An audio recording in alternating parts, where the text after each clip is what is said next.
விக்கிரபாண்டிக்கான இடைத்தேர்தல் பிரச்சாரம் சூடு பிடிச்சிட்டு இருக்கு. நிறைய இடத்துல பொதுக்கூட்டம் நடந்துட்டு வருது. நிறைய தலைவர்கள் பேசிட்டு வராங்க.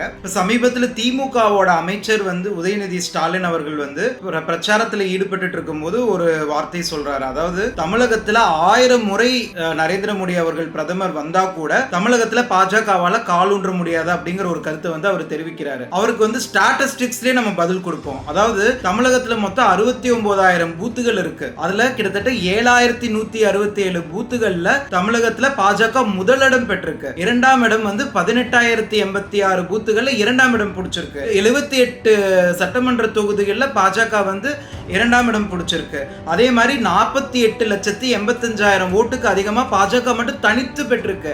அதே மாதிரி கூட்டணியோட சேர்த்து 79 லட்சத்துக்கும் மேல் ஓட்டு வாங்கியிருக்கு முதல் முறையா பாஜக. இரட்டை இலக்கு சதவீத ஓட்டுகள் நம்ம பாஜக முதல் முறையா